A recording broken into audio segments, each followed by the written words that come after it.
The militant Palestinian group, Hamas, launched an attack on Israel on the morning of Saturday, July 10, 2023. This assault, known as the Operation Al-Aqsa Storm, resulted in hundreds of casualties. In response, the Prime Minister of Israel, Benjamin Netanyahu, officially declared war against Hamas. This situation has divided nations globally into two camps, those supporting Palestine and those backing Israel. So, which countries are backing these two nations? Let's delve deeper and find out. First is a list of officials from various countries who have expressed their support and pledged to assist Israel in this conflict. According to a News 18 report dated September 10, 2023, U.S. President Joe Biden stated that American support for Israel is unwavering and robust. Biden even directed U.S. warships and aircraft to approach Israel, ensuring even more military assistance. The U.S. Department of Defense at the Pentagon has also dispatched the aircraft carrier USS Gerald R. Ford and other naval warships, enhancing the combat squadron presence in the area. Support was also evident at the state level. The governor of New York ordered prominent New York City landmarks, including the Empire State Building and Moynihan train station, to be illuminated in blue in the colors of the Israeli flag. The British Prime Minister Rishi Sunak expressed to Netanyahu that the UK is firmly behind Israel and is making efforts to ensure the world echoes a unified voice. Sunak reiterated the UK's staunch support for Israel against these acts of terrorism. The Prime Minister offered every bit of support that Israel might require from the UK.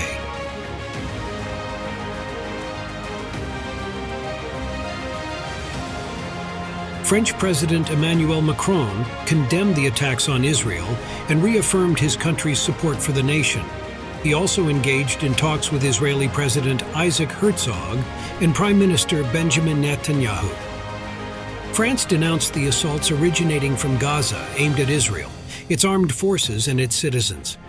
France stands in solidarity with Israel, committing to ensure its security and its right to self-defense. Australia has called for a ceasefire effort to protect civilian lives in the Gaza conflict. Simultaneously, the nation voiced its support for Israel and its right to self-defense. Australian Prime Minister Anthony Albanese blamed Hamas for the violence, condemning the group's reckless actions targeting civilians. Albanese described the attack as unjustified and aimed at creating terror. However, he expressed deep concern upon learning of the hundreds of casualties in Gaza. Norway condemned Hamas's sudden assault from the Palestinian camps on Israeli civilians, said Norwegian Foreign Minister Anniken Huitfeldt. Norway strongly denounced the attacks on Israeli civilians and called for an immediate end to the violence and aggression. Norway's support came a month after Huitfeldt met with both Israeli and Palestinian officials. The government stressed that this conflict is tragic for both parties, given the absence of an established Palestinian state. At the German government center in Berlin, the Israeli flag was seen raised alongside the German and European Union flags. The flags were hung adjacent to the Reichstag building, the nation's federal governance center. Germany expressed profound shock at the rocket fire from Gaza and the escalating violence. They condemned these attacks and stood by Israel. On the flip side, several other nations defended Hamas's actions and supported Palestine. Who are they? Iran remains one of the staunch supporters of Hamas's endeavors in Palestine and the Hezbollah militant group that targets Israel near the Lebanon border. Iranian President Ibrahim Raisi lauded the Palestinian attacks, labeling them as a proud operation and a significant victory.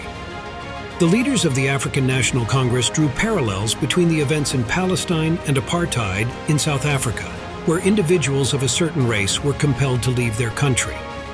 Therefore, Palestine's decision to respond to the brutalities of the Israeli apartheid regime wasn't surprising. Another statement emphasized that the deteriorating security situation directly relates to Israel's illegal occupation of Palestine.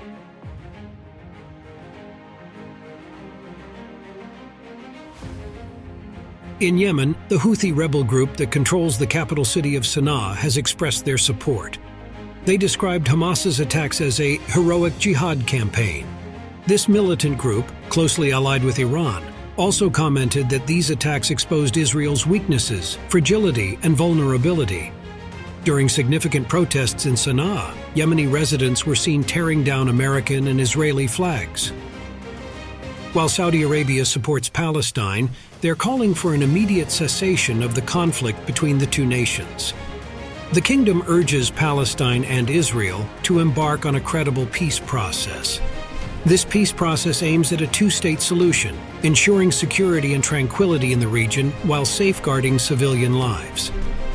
Saudi Arabia actively participates in negotiations aimed at forging peace between the two countries, as part of their efforts to normalize relations between Saudi Arabia and Israel.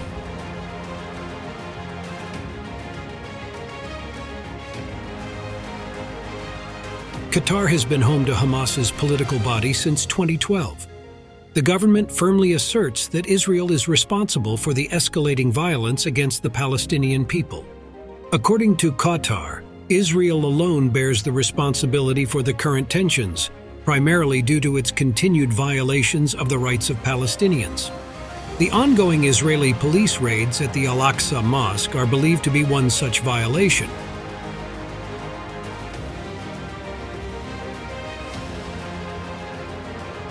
Pakistan's Foreign Minister Jalil Abbas Jilani voiced his support for Palestine in a message on X, previously known as Twitter.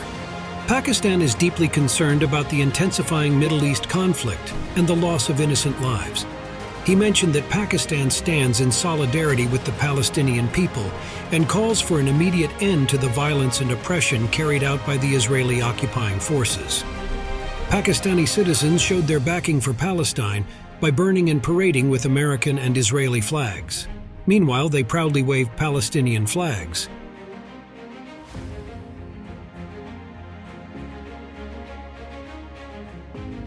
Lebanon has demonstrated its support for Hamas. Hundreds gathered in Beirut in a show of solidarity. One man was seen holding a banner that read, "Your entity will vanish. Your fortresses are made of cardboard. Your forces are shamed and defeated."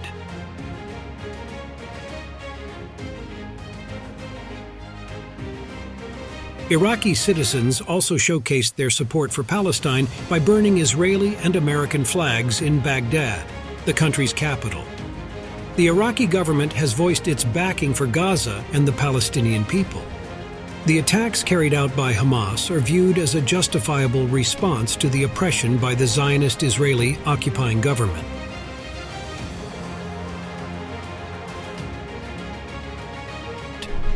When you look at the numbers, it seems that there are indeed more countries supporting Palestine.